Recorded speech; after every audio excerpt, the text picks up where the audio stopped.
Hello everyone, welcome to Prince Civil Services YouTube channel. I'm Dheeraj Rajpurohit and today I'm going to take a polity session on types of majorities.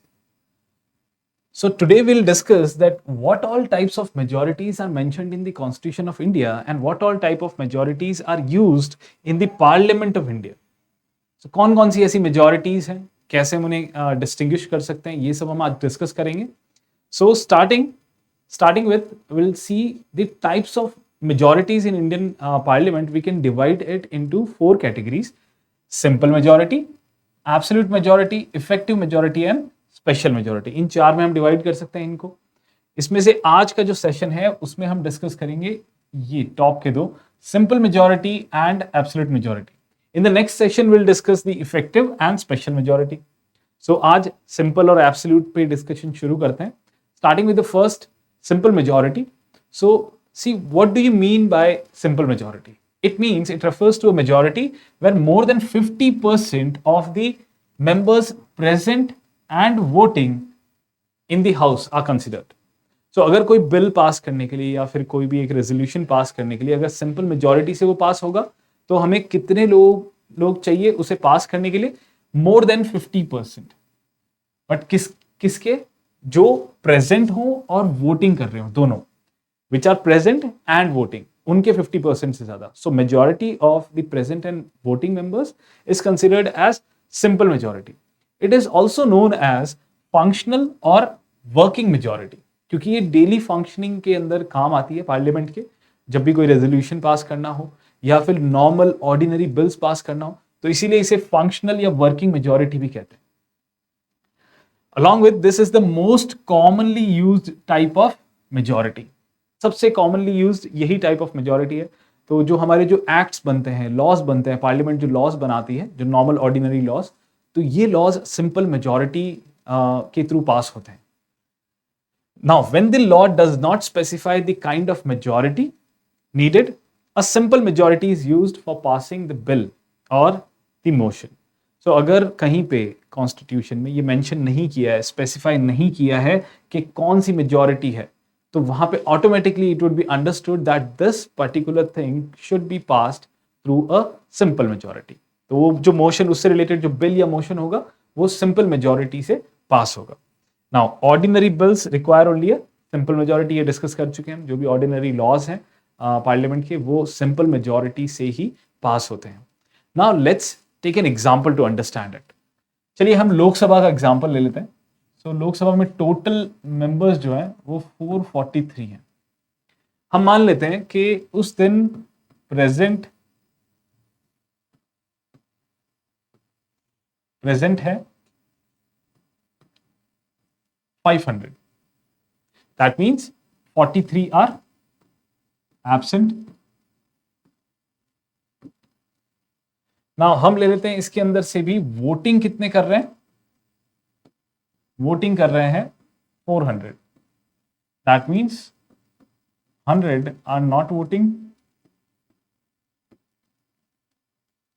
They have abstained from voting. उन्होंने abstain कर दिया कि हम vote नहीं करेंगे. तो अब हम देख सकते हैं कि हमारे प्रेजेंट एंड वोटिंग के मेंबर्स कितने हैं? जो प्रेजेंट भी है और जो वोट भी कर रहे हैं. देखिए ये प्रेजेंट हैं पर ये सारे वोट नहीं कर रहे हैं. ये वोट कर रहे हैं, यानी कि ये प्रेजेंट भी है और वोट कर रहे हैं. That means 400 members are present and voting. वो प्रेजेंट भी है और वोट कर रहे हैं. So simple majority says that जो जितने प्रेजेंट और वोटिंग है उसके 50% से ज्यादा. तो 400 का 50% होगा 200. हम सिंपल मेजॉरिटी देख रहे हैं 200, और 200 से 50% से ज्यादा तो +1 कर देंगे. तो ये कितना हो गया? 201. So our simple majority in this case is 201. Okay, तो इसी तरह से आप आराम से निकाल सकते हो. मेन चीज इसमें ध्यान रखने की है प्रेजेंट एंड वोटिंग. जितने लोग प्रेजेंट हैं और वोट कर रहे हैं उसकी majority. Okay, now let's proceed. Now instances where it is used, कई सारे एग्जांपल्स जहां पे ये यूज होती है. Now to pass money bill, finance bill or ordinary bills, simple majority is used. Also to pass the adjournment motion, no confidence motion, censure motion or confidence motion, these motions are also passed through a simple majority. Now, also to declare a financial emergency. So under Article 360, जो financial emergency declare की जाती है वो simple majority से declare की जा सकती है. Okay, now to declare president's rule और स्टेट इमरजेंसी, जिसे कॉन्स्टिट्यूशनल इमरजेंसी भी कहते हैं हम, अंडर आर्टिकल 356 और 365, जो हम प्रेसिडेंस रूल इम्पोज करते हैं किसी स्टेट पे, that can also be declare through a simple majority. Now to elect the speaker and deputy speaker of the Lok Sabha, तो लोकसभा में जब स्पीकर और डेप्यूटी स्पीकर को मेंबर्स ही इलेक्ट करते हैं सिंपल मेजॉरिटी से, वैसे ही सेम आपके कॉन्स्टिट्यूशनल अमेंडमेंट बिल जो पास किए जाते हैं आर्टिकल 368 के अंदर जो नहीं हो, ठीक है, वो भी इसके अंदर आते हैं, क्योंकि आर्टिकल 368 के थ्रू दो तरह से हम कॉन्स्टिट्यूशन को अमेंड कर सकते हैं, दो मेजॉरिटीज दे रखी है, दोनों स्पेशल है.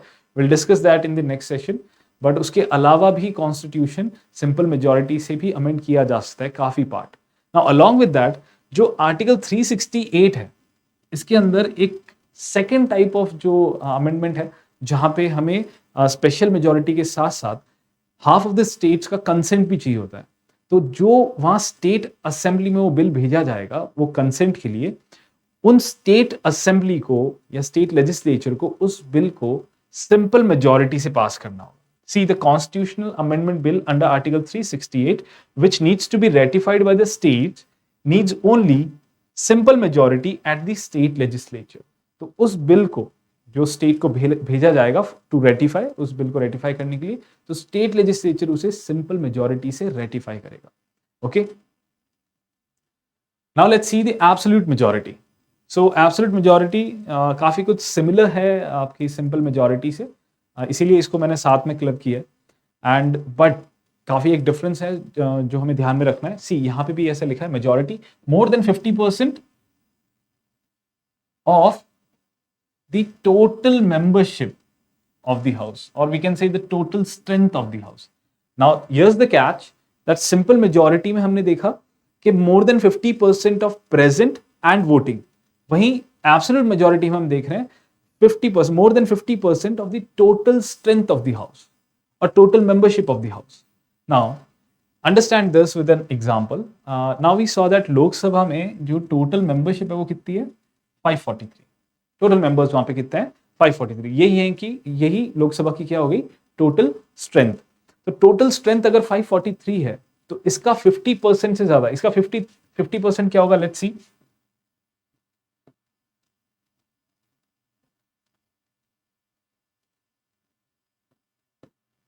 इसका 50% होगा 271.5.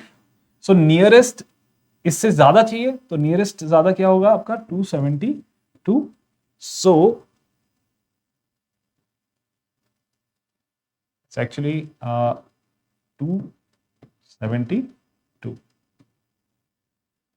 So आपके यहां पे लोकसभा के लिए, लोकसभा के केस में जहां पे 543 अगर आपके टोटल स्ट्रेंथ है, तो उस केस में यहां इसकी एब्सोल्यूट मेजॉरिटी क्या होगी, 272. तो 272 अगर एब्सोल्यूट मेजॉरिटी की कंडीशन पूरी करनी है तो कितने मेंबर्स को वोट करना होगा, 272. Now see, let's see where it is used. It is not actually used in general किसी पर्पस के लिए यूज नहीं किया जाता ज्यादा करके, ये एक बैकिंग के तौर पे यूज किया जाता है. तो जहां आर्टिकल 368 में दो तरह के स्पेशल मेजॉरिटीज हैं, उन स्पेशल मेजॉरिटीज को बैक करने के लिए जहां देखेंगे हम 2/3 मेजॉरिटी चाहिए प्रेजेंट एंड वोटिंग की, वहीं उसको बैक करने के लिए हमें एब्सोल्यूट मेजॉरिटी यूज करनी पड़ती है. तो ये जनरली किसी एक प्रोसीजर या किसी एक पर्टिकुलर टास्क के लिए यूज नहीं होता. ये एक तरह से किसी जैसे स्पेशल मेजॉरिटीज में ये उसे बैकिंग देने के लिए होता है.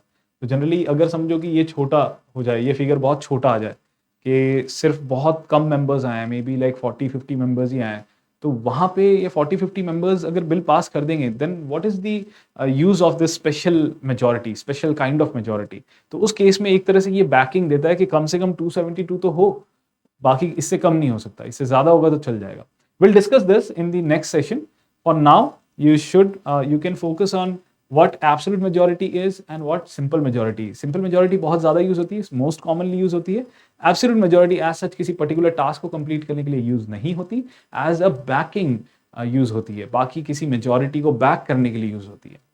So on this note, I'll end this session. I hope you enjoyed this session and have learned some few important things, new things, and also we'll discuss the other two types of majorities in the next session.